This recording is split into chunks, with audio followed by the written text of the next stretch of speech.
అందరికీ నమస్కారం. నేను క్రాంతి కుమార్. నేచర్ కి మధ్యలో ఫామ్ హౌస్ కి ల్యాండ్ కావాలనుకుంటున్నారా? వీకెండ్స్ లో ఫ్యామిలీతో ఎంజాయ్ చేయడానికి, అలానే ఫ్యూచర్ కోసం మంచి ఇన్వెస్ట్మెంట్ ప్లానింగ్ చేయడానికి చూస్తున్నారా? అయితే ఈ ప్రాజెక్ట్ మీకోసం. మా శ్రీబ్రహ్మరా టౌన్షిప్స్ వారు mango farm house land concept తో మంచి లొకేషన్ లో ఒక వెంచర్ ని డెవలప్ చేస్తున్నారు. ఈ ప్రాజెక్టు పేరు రాగా. ఇది గుంటూరు చేబ్రోలుకి మధ్యలో గల నారాకోడూరులో ఉంది. కేవలం 10 ఎకరాల్లో ఈ ప్రాజెక్ట్ ని ఇస్తున్నారు. ఏపీ సిఆర్డీఏ అప్రూవల్స్ తో ఎల్పీ నంబర్ తోనే ఈ ప్రాజెక్ట్ ను ఈ నెల 22 ఆదివారం లాంచ్ చేస్తున్నారు. ఆల్రెడీ ప్రీ బుకింగ్స్ జరుగుతున్నాయి. ఈ ప్రాజెక్ట్ లో 200 గజాల నుంచి ఓపెన్ ప్లాట్లు ఉన్నాయి. చాలా ప్రీమియం గా ఈ ప్రాజెక్ట్ ని డిజైన్ చేస్తున్నారు. ఈ ప్రాజెక్ట్ మొత్తం 40 ఫీట్ సీసీ రోడ్స్ ఇస్తున్నారు.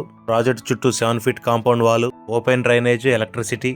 అలానే ఈ ప్రాజెక్ట్ దగ్గరలోనే ఔటర్ రింగ్ రోడ్ రావడం వన్ ఆఫ్ ది హైలైట్ గా చెప్పొచ్చు. అలానే ఈ ప్రాజెక్ట్ కి సంబంధించి ఏదైనా ఇన్ఫర్మేషన్ కావాలనుకుంటే స్క్రీన్ మీద కనిపిస్తున్న నా నెంబర్ కి కాల్ చేయండి లేదా వాట్సాప్ చేయండి. నేను మీకు మరిన్ని డీటెయిల్స్ అందిస్తాను. Thanks for watching.